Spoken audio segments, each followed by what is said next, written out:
আপনি কি বিটিএন নিউজের সেরা সাংবাদিক হতে চান? তাহলে পাঠিয়ে দিন আপনার এলাকার দুর্নীতির ভিডিও সহ সম্পূর্ণ তথ্য। আপনার নাম, ছবি সহ আমরা এই সংবাদ পরিবেশন করব। আপনার সংগ্রহীত সংবাদ 9435172456 অথবা 9435073499 হোয়াটসঅ্যাপ নম্বরে পাঠিয়ে দিন। আপনার নাম প্রকাশে অনিচ্ছুক থাকলে সংবাদ প্রেরণের সময় তার উল্লেখ করুন। আপনার নাম ও ঠিকানা সম্পূর্ণ গোপন রাখা হবে।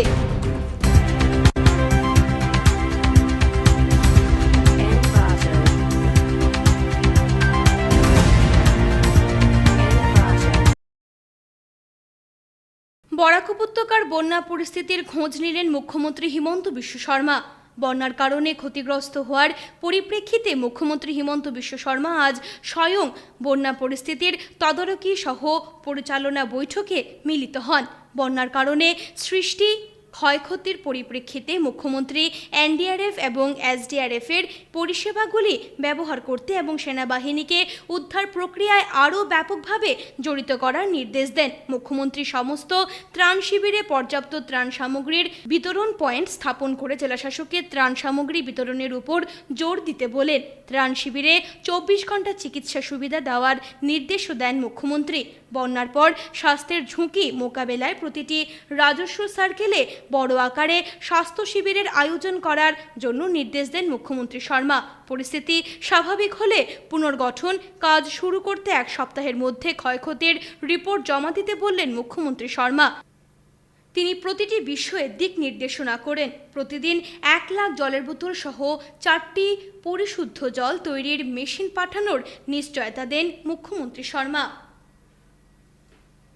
মেঘালয়ৰ লগত কথা পাতি আছোঁ আৰু মেঘালয় গভৰ্ণমেণ্টে বহুত সহায় কৰাৰ কাৰণে ইয়াতে স্কেয়াৰ চিটিটো যি ধৰণে হ'লহেঁতেন হোৱা নাই। দে আৰ ৱৰ্কিং অভাৰনাইট। ডেইলি মই কথা পাতি আছোঁ, ভিডিঅ' কনফাৰেঞ্চ কৰি আছোঁ ক্লেৰিয়টৰ ডিচিৰ লগত। Every 1 hour we are talking. অহাকালি আৰ্মিৰ আৰু কিছু কলাম আহিব আৰু অফিচাৰো আহিব। যিমান পাৰোঁ আমি সহায় কৰি থাকিম আৰু আমি টাৰ্গেট লৈছোঁ daily 1 lakh litre water bottle ইয়াত অনাৰ কাৰণে আৰু 4টা মেচিনো আমি আনিম অহাকালিৰ পৰা, যাতে ইয়াতো আমি ৱাটাৰ বনাব পাৰোঁ। As of now, as far as my information is concerned, the medical college has electricity because they have repaired. From today and tomorrow, in next 24 hours, lot of transformer we will be able to repair and restore. But the transformer which are underwater, that will be difficult to give surge because that might lead to some accident. যি ৰাতিপুৱা আমি বহুতল ভৱন যিমান কেইটাত পাৰোঁ almost 30 বিল্ডিঙৰ ওপৰত আমি এয়াৰ ড্ৰপ কৰিছোঁ আৰু ডেইলি ৰাতিপুৱা এয়াৰ ড্ৰপ হৈ থাকিব। এনেকুৱা আছে যে ওপৰত ইলেক্ট্ৰিচিটি আছে, টাৱাৰ আছে, তাতে ফ্লাইটটো ৰখিব নোৱাৰে। কিবা এটা এয়াৰ ড্ৰপ কৰিলে তাৰ আগত ফ্লাইটটো ৰখি দিব লাগে, সেইখিনি নোৱাৰে। গতিকে তথাপিতো যিমান পাৰে আজি ৰাতিপুৱা 30 বিল্ডিঙৰ ওপৰত এয়াৰ ড্ৰপ হৈছে আৰু এইকেইটা দিন কণ্টিনিউৱাছলি এইটো চলি থাকিব। কোনো কাৰণে সম্ভৱ নহয়। যেতিয়া ব্ৰহ্মপুত্ৰ বা বৰাকত পানী থাকিব তেতিয়া এম্বেকমেণ্ট বনোৱা সময় নহ'বই। এতিয়াও আপ টু অক্টোবৰলৈকে এম্বেকমেণ্ট বনাব নোৱাৰে। বনালেও অকণমান পানী আহিলে উৰাই লৈ গুচি যাব। খনন হ'ল, তথাপিতো পানী বেছি আহিলে আৰু নমামিকটো নামানিব নহয়। হা, এবাৰ তাতকৈ বহুত বেছি পানী আহিছে আৰু বেটুকান্দিটো মানুহে ভাঙি দিছে। সেইটোকে হ'ব ব্যৱস্থা নহয়, সাংঘাতিক ব্যৱস্থা গ্ৰহণ কৰা হ'ব। নহয় সাংঘাতিক ব্যৱস্থা, যেনেকৈ মাজে মাজে বৰাকত হৈ আছে তেনেকুৱা সাংঘাতিক ব্যৱস্থাই হ'ব। পাৰ্মানেণ্ট চলিউশ্যনটোতো কোনোবাই এডভাইচ দিলে যে এনেকৈ কৰিলে পাৰ্মানেণ্ট হ'ব, উই আৰ মষ্ট ৱান্ট টু ডু ইট। কিন্তু যেতিয়া পাহাৰৰ পৰা পানী আহে আৰু মানুহে যেতিয়া মথাউৰি ভাঙি দিয়ে, তাত কি পাৰ্মানেণ্ট ব্যৱস্থা হ'ব পাৰে? কালি ধৰক আপুনি পাৰ্মানেণ্ট ব্যৱস্থাই কৰিলে, 10জন মানুহে গৈ ভাঙি দিলে, তেতিয়া তাত কি ব্যৱস্থা হ'ব? এইটোতো হোৱা ফ্লাড নহয়, ইট ৱাজ ফ্লাড, ক্ৰিয়েটেড ফ্লাডত কি ব্যৱস্থা হ'ব পাৰে? যদি নেচাৰে কৰে আপুনি কিবা এটা চিন্তা কৰিব পাৰে। কিন্তু মানুহে যদি ভাবে মই পানীটো লৈ আহিম বুলি তেতিয়া আপুনি কাক বচাব পাৰিব তেখেতসকল এতিয়া আমি গভৰ্ণমেণ্টে ৱাৰ্ণিং দিব পাৰে কিন্তু মানুহ অহা নহা এইটোতো ৰাইজৰ নিজৰ স্বাধীনতাৰ ভিতৰত হ'ব নহয় আপুনিতো ৰাইজক লৈ আহিব নোৱাৰে চৰকাৰী ভাষাত এডভাইজাৰী দিব পাৰে DC এডভাইজাৰী দিছে গধূলি 6টা বজাত যে বেটুকান্দি দি পানী আহিছে আপোনালোক ওলাই আহক মানা আৰু নামানা সেইটো পাব্লিকে গভৰ্ণমেণ্টে কেনেকৈ আপুনি যদি ঘৰৰ পৰা কয় যে মই ওলাই নাহোঁ আপুনি কেনেকৈ উলিয়াই আনিব মানুহকতো আপুনি জোৰ কৰিব নোৱাৰে এইটোতো আপ টু পিপুল গভৰ্ণমেণ্টে এডভাইজাৰী দিব পাৰে কিন্তু মানুহ ওলাই নাহাটো এইটো মানুহৰ নিজৰ চিন্তা যে নহয় মোৰ বিল্ডিং আছে মই ছাতত থাকিম বা মোৰ ব্যৱস্থা মই নিজে কৰিম গভৰ্ণমেণ্টে নালাগে তো মানুহৰ চিন্তাধাৰাৰ ওপৰতো গভৰ্ণমেণ্টে প্ৰভাৱ পেলাব নোৱাৰে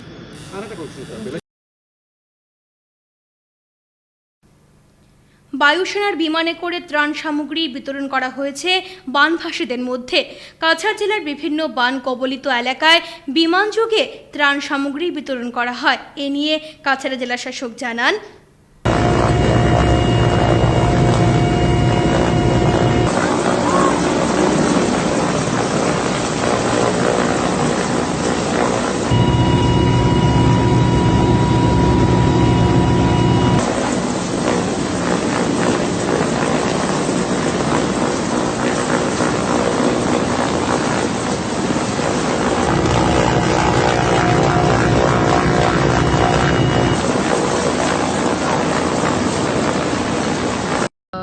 जैसे आप जानते हैं around 2.8 lakh people Silchar town and peri urban areas में फ्लड में है पूरा टाउन में वाटर है यही 2.8 लाख पीपल में हमारे ऑफिस का स्टाफ हमारे ऑफिसर्स सामान देने वाला ग्रोसर्स लेबर ड्राइवर सभी यही इसी में फंसे हैं तो आपको ऑप्टिमम फैसिलिटीज़ हम नहीं दे पा रहे हैं इसके बावजूद हमने अभी तक 40,000 लीटर्स पानी डिस्ट्रीब्यूट किया है हमने 2 लाख बिस्किट पैकेट डिस्ट्रीब्यूट किया है 24,000 मिल्क कैन्स डिस्ट्रीब्यूट किया है और 10,000 क्विंटल राइस भी दाल और तेल के साथ हमने डिस्ट्रीब्यूट किया है मैं ये आपसे रिक्वेस्ट करती हूँ कि मैं पूरी तरीके से जानती हूँ कि आप सभी को खाना मेडिसिन और पानी मोस्ट इम्पॉर्टेंटली चाहिए 2,80,000 SOS messages calls mails tweets करके हमको पूरी तरह से नॉलेज है इस इशू के बारे में बट आपसे मैं रिक्वेस्ट करती हूँ कि आप थोड़ा पेशेंस रखिएगा हमारे ऑफिसर्स जो काम कर रहे हैं इतनी मुश्किल में उन पे अटैक मत कीजिएगा एंड मोस्ट इम्पॉर्टेंटली जो NDRF SDRF जो बाहर से आए हैं उनको एटलीस्ट हमारा सपोर्ट दे सकते हैं ताकि वो मैक्सिमम लोगों को इवैक्यूएट करके अपना जाए NH road Sharadpalli Das colony इन सारे एरियाज़ में अभी भी बहुत सारा करंट स्ट्रॉन्ग है तो जो हम नहीं जा पा रहे हैं हम पूरी कोशिश कर रहे हैं पहुंचने के लिए बट हो नहीं पा रहा है बट आप जैसे जानते हैं CM सर पूरा स्टेट गवर्नमेंट हमारे पीछे है तो हमको डरने की कोई जरूरत डिस्ट्रीब्यूट किया है और 10,000 क्विंटल राइस भी दाल और तेल के साथ हमने डिस्ट्रीब्यूट किया है सेकेंडली आज हमने ट्रायल लैंडिंग किया है एयरफोर्स के साथ ये एयर ड्रॉपिंग के लिए इसमें हमको फ्लैट लैंड घरों में चाहिए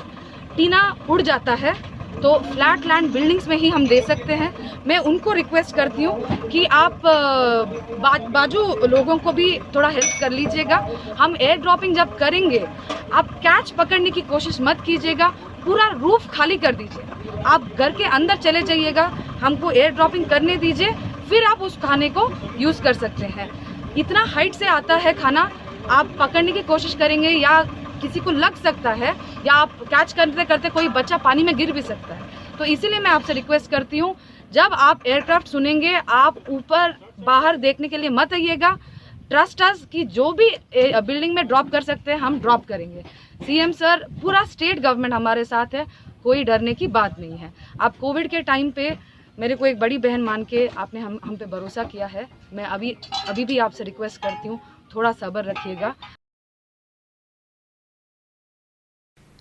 সামান্য জল কমলেও বরাকের 3 জেলার বন্যা পরিস্থিতি এখনও অপরিবর্তিত কাছাড়, করিমগঞ্জ ও হাইলাকান্দি জেলার উঁচু অঞ্চলে জল কমলেও নিচু স্থানে বাড়ছে জল। এদিকে বরাক নদীর জলস্তর কপচ গতিতে নামছে।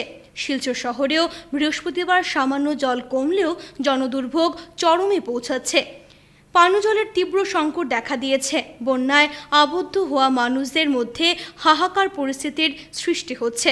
এদিকে ইন্টারনেট পরিষেবা ও মোবাইল সংযোগ নেই বললেই চলে, যার দরুন বন্যায় আটকে পড়া মানুষরা সাহায্যের আবেদন জানাতে পারছেন না। এদিকে মুখ্যমন্ত্রীর নির্দেশে বৃহস্পতিবার সকাল থেকে শিলচর শহরে হেলিকপ্টার দিয়ে চলছে ত্রাণ বিতরণ। এই ত্রাণ বিতরণের নেতৃত্ব দিচ্ছেন খোদ জেলা শাসক। বহুতল ভবনের ছাদে হেলিকপ্টার থেকে ফেলা হচ্ছে ত্রাণ সহ অন্যান্য প্রয়োজনীয় সামগ্রী। এদিন বহু স্থানে আটকে পড়া বানভাসী মানুষদের উদ্ধার অভিযান চালায় এনডিআরএফ, সেনাবাহিনী, সিআরপিএফ ও বিএসএফ বাহিনী। বানবাসীদের নিরাপদ স্থানে পৌঁছয় তারা। এদিকে শহরের বিশেষ অলিগলি রাজপথ এখনও জলমগ্ন। বিশেষ করে হাইলাকান্দি রোডের কাঁঠাল রোড তেমাথা পর্যন্ত জল আর জল। এই স্থান দিয়ে পার হতে প্রচুর অর্থ নিচ্ছেন নৌকা চালকরা। শহরের কোনো স্থানে হাঁটু জল, কোথাও কোমর জল, আবার কোথাও সাঁতার জল রয়েছে। শিলচর শহরে জল কিছুটা কমলেও পশ্চিম শিলচর ও পশ্চিম সোনাই অঞ্চলে বাড়ছে জল। বহু স্থান নতুন করে প্লাবিত হয়েছে। অপ্রত্যাশিত শহরের এই বন্যায় জনদুর্ভোগ চরমে। এদিকে বুধবার আবহাওয়া অনুকূল থাকায় শিলচর অন্নপূর্ণা ঘাটে বরাক নদীর জলস্তর 1-2 সেন্টিমিটার করে কমছে।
ইউটিএন কর্তৃপক্ষকে ধন্যবাদ জানাই। আমরা দক্ষিণ কৃষ্ণপুর গ্রামের এবার যে জলের যে আশঙ্কা যেটা দেখা দিছে, গত শুক্রবার বিকাল দিক থেকে জল ঢুকছে। এখনও পুকুর গ্রামের খুব বেশি একটা গরু এখনও পর্যন্ত জল থেকে বাঁচিয়ে আছে না, সব ঘর জলে প্লাবিত অবস্থায় আছে। এখন রাস্তাঘাটে স্কুলে প্রায় মানুষ ঘরের ভিতরে আছে এখনও পর্যন্ত সাং বান্ধিয়া। আমরা এই অবস্থায় আমরা দক্ষিণ কৃষ্ণপুরের এই গ্রামের মানুষ এই অবস্থায় আছে। কতটা ঘর বাড়ি ঢুকছে? মানে 250-300 ঘর দক্ষিণ কৃষ্ণপুর রেভিনিউতে আছে। আমরা যে রাস্তা এখন দেখতে আপনি, এটা হলো ন্যাশনাল হাইওয়ে দোকান টু নাগাটিল্লা, এদিকের প্রায় সব বাড়িঘর ডুবে গেছে।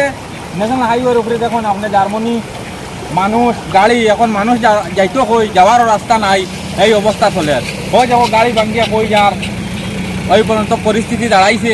আমরা এখন মানুষ লইয়া যাওয়ার জায়গা হইয়ার না। ঘর বাড়ি কেমন ডুবছে? ঘর বাড়ি প্রায় শেষ, সব কেউ খালি নাই।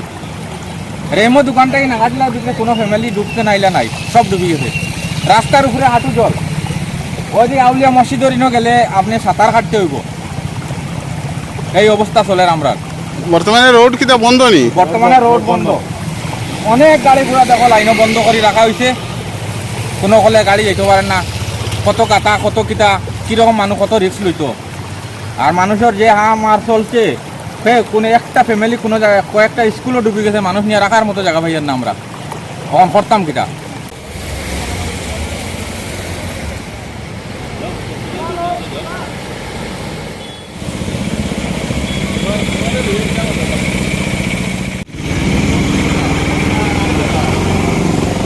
সকাল 9টা পর্যন্ত খুব বেশি ঠিক আসলো, এর পরের দিকে হঠাৎ জল ঢুকে গেছে গিয়া, বরাক নদীর জল। তারা কিছু কাম কাজ করছিল এখানো, এটা ভাঙ্গিয়া অটোমেটিক ঢুকে গেছে গিয়া। এরপরে যে কন্ডিশন আছে এখন বিকাল দিকে হইতে হইতে ভয়ানক অবস্থা হইব এটা। এর কারণে দৃষ্টি আকর্ষণ করছি, আপনারা দেখোই নেই এখানের অবস্থাটা। এখন মানুষ যাওয়া করতে পারেনি। যাওয়া বর্তমানে মানে প্রাণ রক্ষা লইয়া তারা নিজে করতে পারে, কিন্তু আমি বারবার বাধা দিলাম যাইবা না। এরপরেও কিছু যাওয়া যাওয়া করে, কিন্তু 12টা-1টার পরে আর বাড়তেও না তারা। কেমন স্পিডে জল বাড়ে? খুব বেশি স্পিডে গতিতে জলটা বাড়িয়া যায়, পুরা সব ডুবাই দিছে। ঘর বাড়ি কেমন ঢুকছে? সব যতটা ঘর বাড়ি আছে নদীর কিনারে সব ডুবাই দিছে এখানে। নিয়ে নিচ্ছে সামান্য বিরতি, সঙ্গে থাকুন।